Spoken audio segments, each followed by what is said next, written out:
হরে কৃষ্ণ কৃষ্ণ কৃষ্ণ হরে হরে, হরে রাম রাম রাম হরে হরে। উত্থান একাদশী ব্রত 2024 সালে কবে পালন করতে হবে? 13ই নভেম্বর নাকি 14ই নভেম্বর? এই একাদশীর সঠিক এবং পূর্ণাঙ্গ সময় কবে, অর্থাৎ কোন দিনে আপনাদের ব্রত পালন করে থাকতে হবে এবং এই একাদশী পালনের সঠিক সময় কি? শাস্ত্রে এই উত্থান বা দেবপ্রবোধিনী একাদশীর বিশেষ মাহাত্ম্য কথা বর্ণনা করা হয়েছে। আজকের এই ভিডিওতে আমরা সেই বিষয়ে জানার চেষ্টা করব। এরই পাশাপাশি আমরা একাদশীর পালন করি, সেই পালনের সঠিক মন্ত্র কি তা জানি না। তো একাদশীর সংকল্প এবং পালন মন্ত্র আজকের ভিডিওর মাধ্যমে জানাবো। একাদশীর দিনে কি কি করা যাবে, অর্থাৎ কি কি করা উচিত আর কি কি করা উচিত নয়, এই সমস্ত কিছুই আজকের এই ভিডিও থেকে জানার চেষ্টা করব। প্রত্যেককে আজকের এই গুরুত্বপূর্ণ বিষয় জানা অতি প্রয়োজন। নমস্কার, আমি দীপা। আপনাদের সকলকে সুস্বাগতম জানাচ্ছি রায়কিশোরী দীপা, অর্থাৎ সনাতন ধর্মীয় তথ্যমূলক চ্যানেলে। আমরা চেষ্টা করি এইরকমই সনাতন ধর্মের সকল গুরুত্বপূর্ণ বিষয় তথ্যগুলোকে আপনাদের সম্মুখে উপস্থাপন করতে, শেয়ার করতে। তাই আসুন না কিছুক্ষণ সময় একসঙ্গে ধৈর্য ধরে আজকের এই দেব উত্থানী একাদশী প্রসঙ্গে জেনে নিই। আশা করছি আজকের এই তথ্যগুলো আপনাদেরকে অবশ্যই সমৃদ্ধ করবে। ভিডিওটি ভালো লেগে থাকলে অবশ্যই ভিডিওতে একটি লাইক করে কমেন্টে ভক্তি, ভালোবাসা ও শ্রদ্ধার সহিত ভগবান শ্রীবিষ্ণুর নামটি অথবা আপনার ইষ্টদেবের নামটি একবারের জন্য হলেও লিখে যাবার জন্য অনুরোধ জানাচ্ছি। ভিডিওটি শুরু থেকে শেষ পর্যন্ত অবশ্যই দেখবেন, স্কিপ করে দেখবেন না, কারণ স্কিপ করে দেখলে মূল্যবান অনেক কথা বাদ পড়ে যেতে পারে। তো এই পূর্ণ পবিত্র দিনে অবশ্যই ভিডিওটি শেষ পর্যন্ত শ্রবণ করবেন। মনে রাখবেন, শ্রবণম মঙ্গলম, অর্থাৎ শ্রবণেও মঙ্গল সাধিত হয়। বছরের যে দ্বাদশ মাস রয়েছে, সেই দ্বাদশ মাসের মধ্যে শ্রেষ্ঠ মাস হচ্ছে 3টি। তো তারও মধ্যে শ্রেষ্ঠ মাস হচ্ছে একটি, সেটা হচ্ছে কার্তিক মাস, অর্থাৎ কার্তিক দামোদর মাস। এই কার্তিক মাসে যে একাদশী রয়েছে, এই একাদশী সামনে হতে চলেছে, সেটাকে হরি প্রবর্ধিনী একাদশী বা দেব উত্থান একাদশী নামেও সেই একাদশী পরিচিত।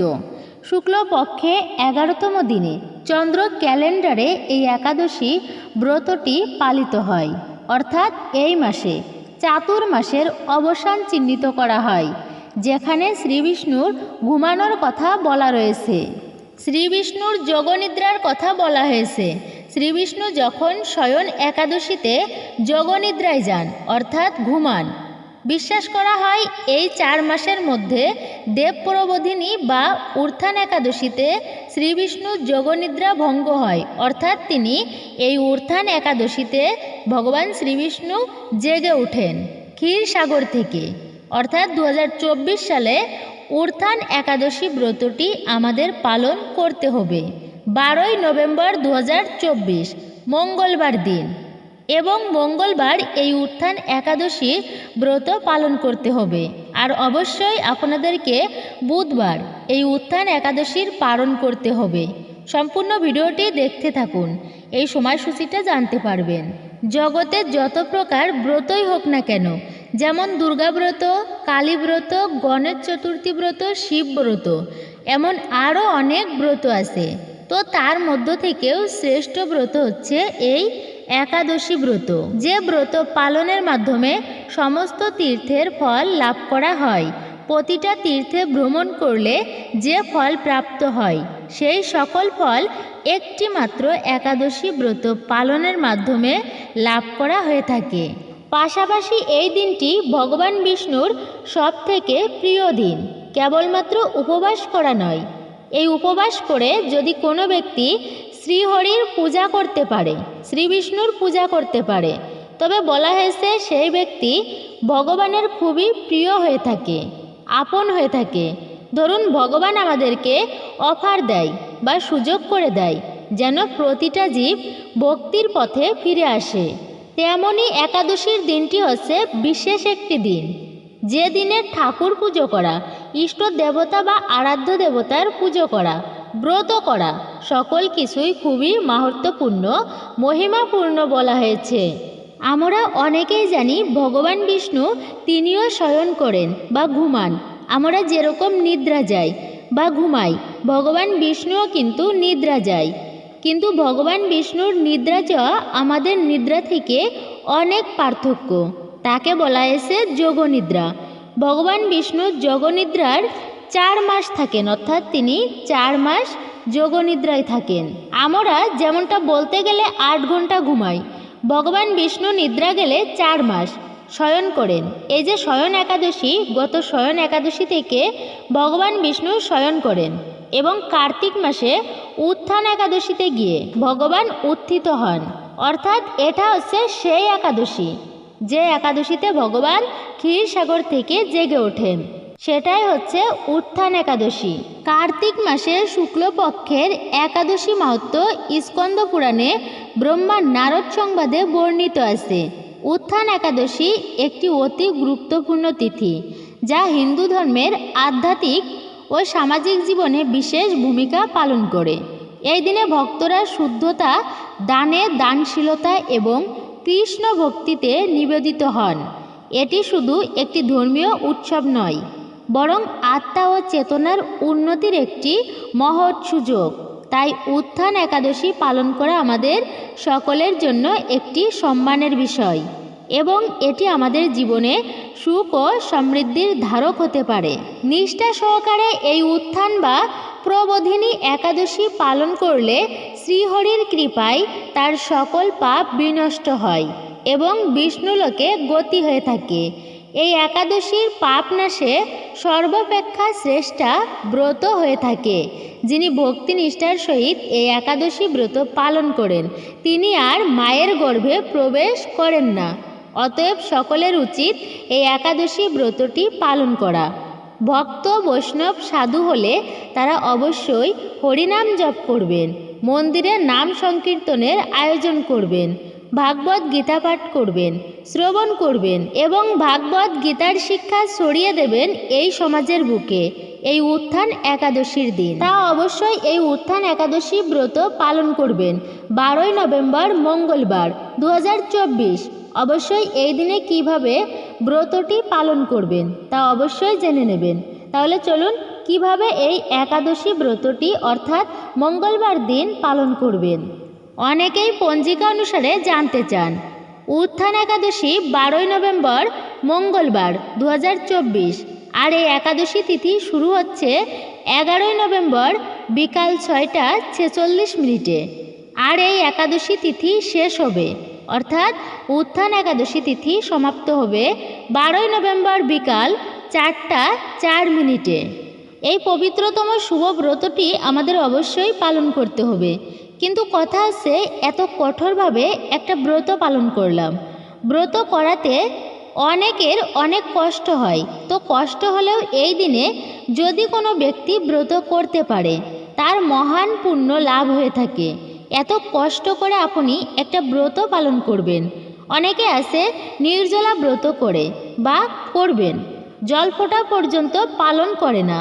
ভক্তগণ, আমি নিজেও কিন্তু সম্পূর্ণ নির্জলা ব্রত পালন করি প্রতিটা একাদশীতে। যাই হোক, যদি আপনি সঠিক সময়ের মধ্যে পালন করতে না পারেন, তবে কিন্তু এই ব্রতের সম্পূর্ণ ফল লাভ করতে পারবেন না। অর্থাৎ ব্রতের যে ফল, সেই পূর্ণ ফলটা লাভ হয় না। সেই জন্য প্রত্যেকটা একাদশী ব্রতের পালনের একটা নির্দিষ্ট সময় থাকে। উত্থান একাদশী ব্রতের পালন করতে হবে আগামী বুধবার, অর্থাৎ উত্থান একাদশীর ঠিক পরদিন 13ই নভেম্বর 2024 বুধবার সকালে পালন সম্পন্ন করতে হবে। তো যে সকল ভক্তেরা এই উত্থান একাদশী ব্রতটি পালন করেছেন, তাদের জন্য পালনের সময় কলকাতার অর্থাৎ পশ্চিমবঙ্গের সকল ভক্তদের বুধবার দিন সকাল 5টা 49 থেকে 9টা 30 মধ্যে। ভারত তথা কলকাতার সকল ভক্তদের এই নির্ধারিত সময়ের মধ্যে পালন কার্য সম্পূর্ণ করতে হবে। যে সকল ভক্তেরা বাংলাদেশি, তাদের পালন করতে হবে বুধবার দিন সকাল 6:11 থেকে 9:52 মধ্যে। বাংলাদেশের সকল ভক্তদের পালন সম্পূর্ণ করতে হবে। আপনারা অনেকেই জানেন যে একাদশী ব্রত কিভাবে পালন করতে হয়, তবু আমি সংক্ষেপে বলে দিচ্ছি, তো চলুন শ্রবণ করি। সর্বদাই ব্রতের আগের দিনে নিরামিষ খাবার গ্রহণ করতে হয়। অনেকে আছে ভুলক্রমে মাছ মাংস খেয়ে ফেলেন, সেই ক্ষেত্রে তারা কি ব্রত করতে পারবেন না?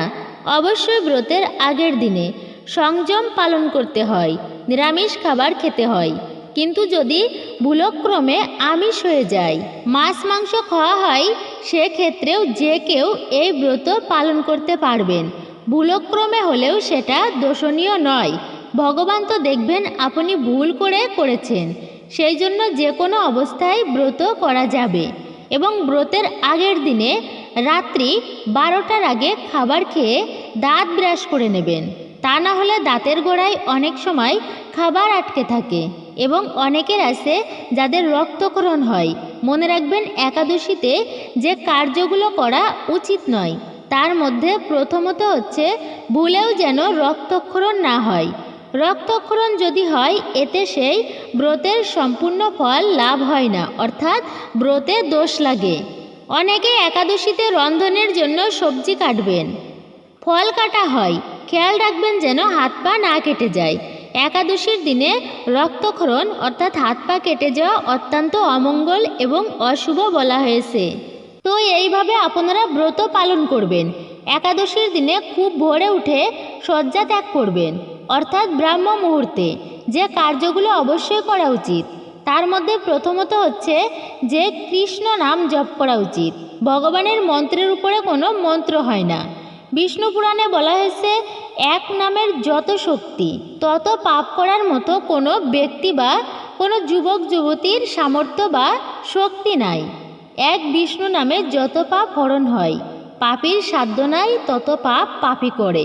সেই জন্য বলা হয়েছে প্রত্যেকটা দিন একটা নির্দিষ্ট সময়ে আমাদেরকে ভগবানের নাম জপ করা অবশ্যই উচিত। বিশেষ করে হলেও এই শুভতম দিনে সকালবেলা উঠে আপনি অল্প সময় দিয়ে হলেও ভগবানের হরে কৃষ্ণ যে মহামন্ত্র, কলিযুগের যেটি যুগধর্ম, সেটি জপ করুন। নিঃসন্দেহে এক প্রকার দিব্য শক্তি আপনি অনুভব করতে পারবেন।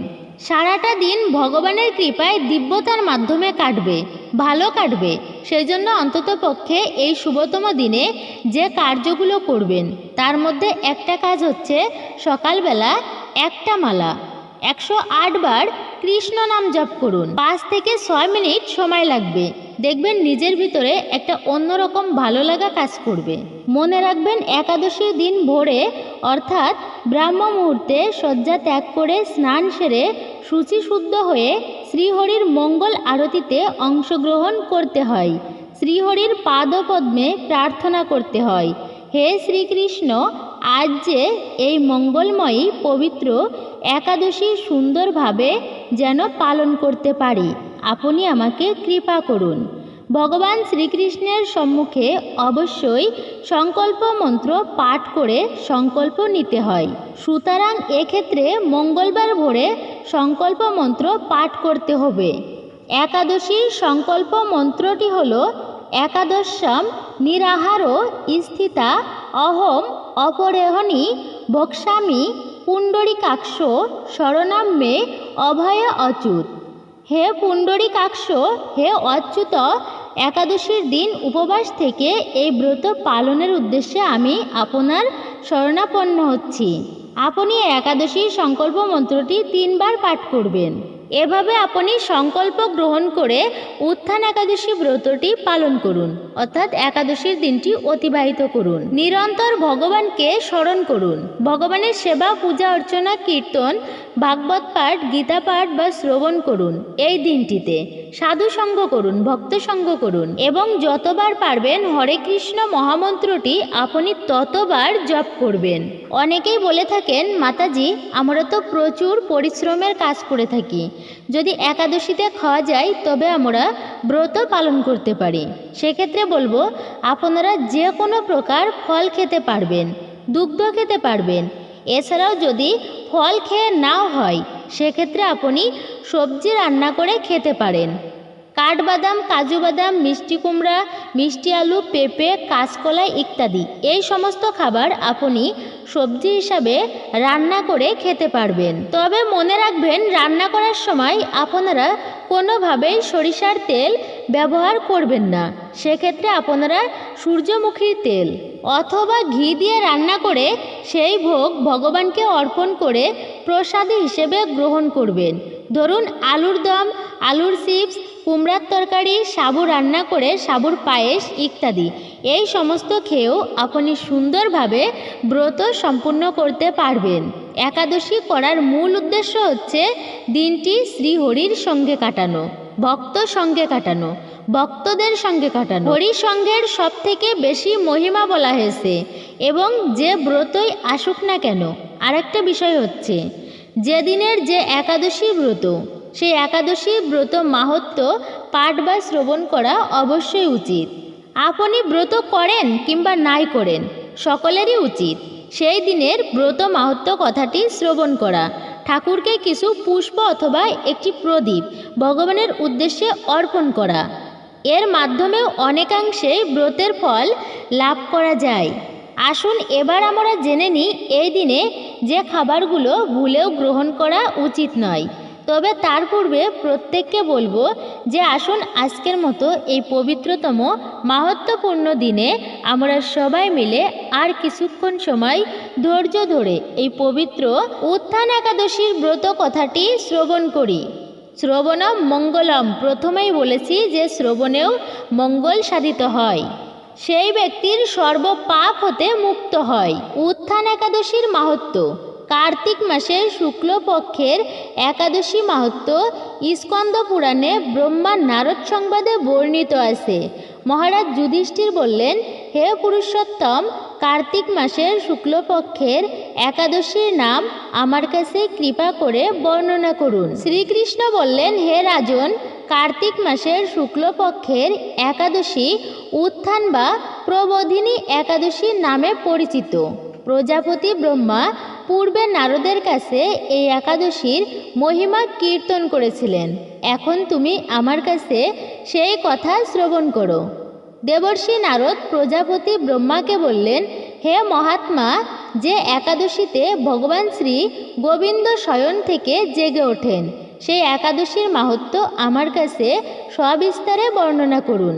ব্রহ্মা বললেন, হে নারদ, উত্থান একাদশী যথার্থ পাপনাশিনী, পুণ্যকারী ও মুক্তি প্রদানকারী।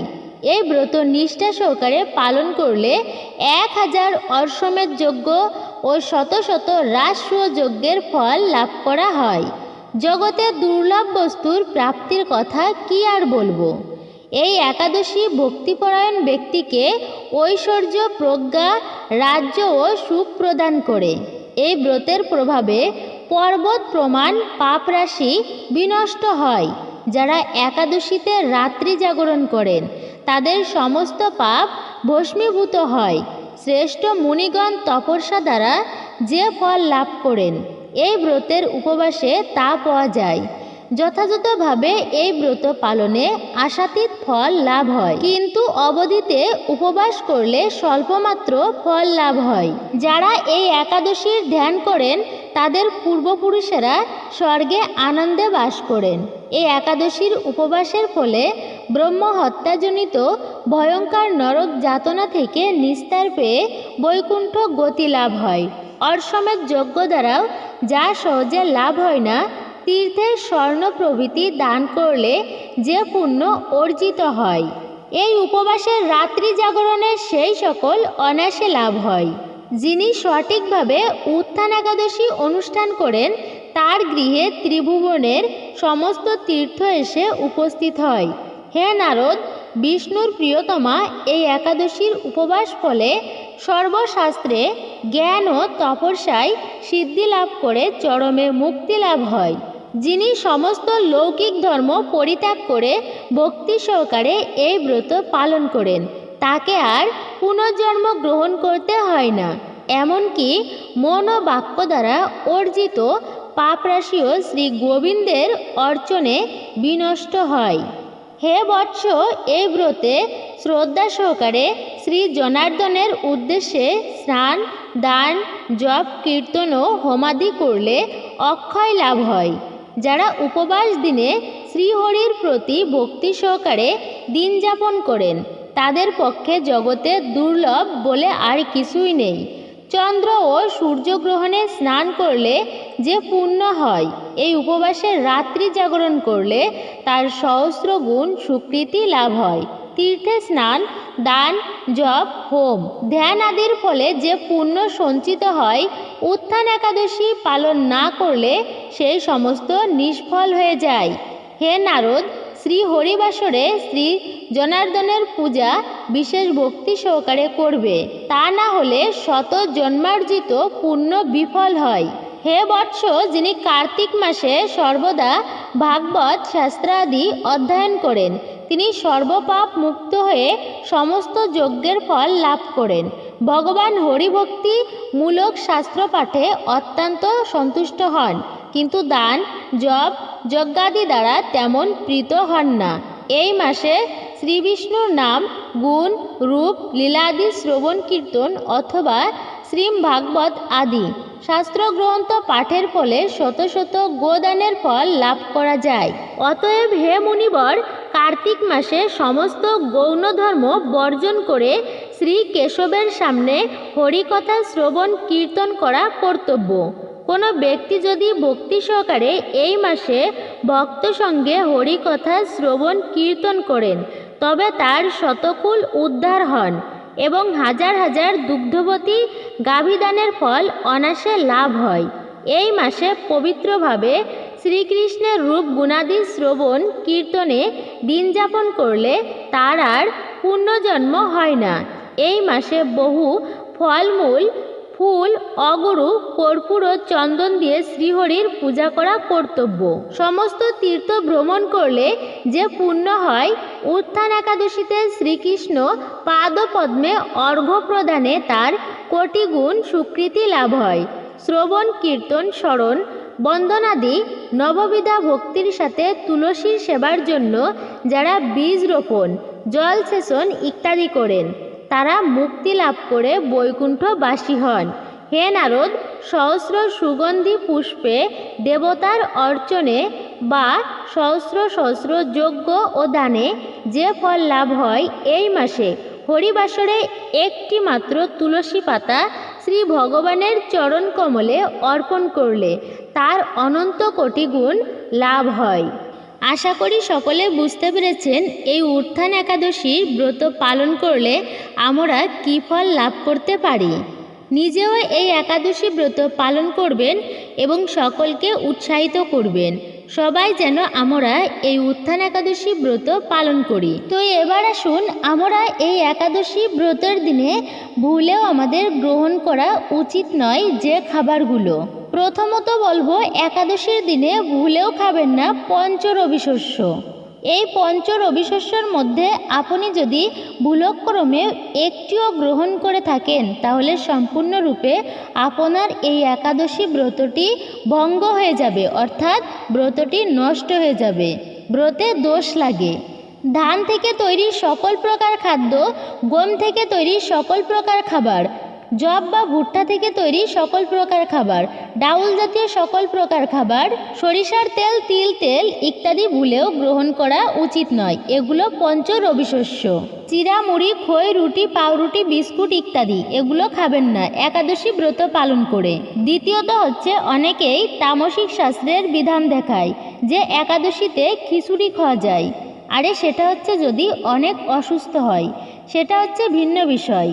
আপনি সুস্থ ব্যক্তি, 8 থেকে 80 বছর পর্যন্ত সকলেই একাদশী ব্রত পালন করা অবশ্যই উচিত। তাই এই একাদশী ব্রত পালন করে অনেকেই কি করে, খিচুড়ি রান্না করে, অনেকে শ্যামা চাউল দিয়ে খিচুড়ি রান্না করে খায়, কিন্তু একাদশীর দিনে শ্যামা চাউল নিষিদ্ধ করা হয়েছে। অনেকেই একাদশীতে রুটি তৈরি করে খায়, তো পঞ্চ রবি শস্যের মধ্যেই একটি, তো ভুলক্রমে এগুলি গ্রহণ করবেন না। সেই জন্য একাদশীর দিনে খিচুড়ি খাওয়া উচিত নয়। এতেও সকল প্রকার পাপের ভাগী হতে হয়, বা সেই পাপের ভাগী হতে হয় যে পাপ আপনি করেননি। সবশেষে হচ্ছে আপনি ব্রত করেন কিংবা না করেন, ভুলেও কখনো মাছ মাংস রাজসিক খাবার, এই যে পেঁয়াজ রসুন উত্তেজকমূলক খাবার যে কোনো শুভ দিনে অর্থাৎ এমন দিনে যে পরিবারে আমিষ দ্রব্য রান্না বা সেবন করা হয় সেই পরিবারে অর্থেরও হানি হয়, মা লক্ষ্মী অত্যন্ত রুষ্ট হন তার প্রতি, ভগবান রুষ্ট হয়ে থাকেন। সেই জন্য শুভতম দিনে এগুলো অন্তত পক্ষে আমাদের গ্রহণ করা উচিত নয়, বাড়িতে আনাও উচিত নয়, রান্না করা উচিত নয়। একাদশীতে ভুল করেও শিম জাতীয় খাবার খাবেন না, অর্থাৎ শিম বরবটি এগুলো খাবেন না। এছাড়াও নেশা জাতীয় সকল প্রকার দ্রব্য, ধূম্রপান মদ্যপান বিড়ি সিগারেট গাঁজা মদ চা পান কফি, নেশা জাতীয় সকল দ্রব্য বর্জনীয়। একাদশী ব্রত পালন করে এগুলো কখনোই ভুলক্রমেও গ্রহণ করবেন না এই শুভতম দিনে।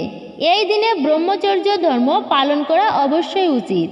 স্ত্রী সঙ্গ নিষিদ্ধ, রাত্র জাগরণ করে ভক্ত সঙ্গ সাধু সঙ্গ কীর্তন গীতা ভাগবত পাঠ অর্থাৎ ভগবানের সেবায় নিজেকে নিয়োজিত রাখার কথা বলা হয়েছে শাস্ত্রে।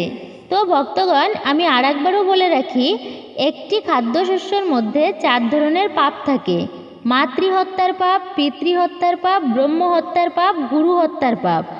আর আমরা একটি দানা নয়, প্রতি গ্রাসে হাজার হাজার দানা ভক্ষণ করি। সুতরাং ভেবে দেখতে হবে, যে পাপ কাজ আদৌ করিনি সেই পাপ কাজের ভাগী আমাদের হতে হবে।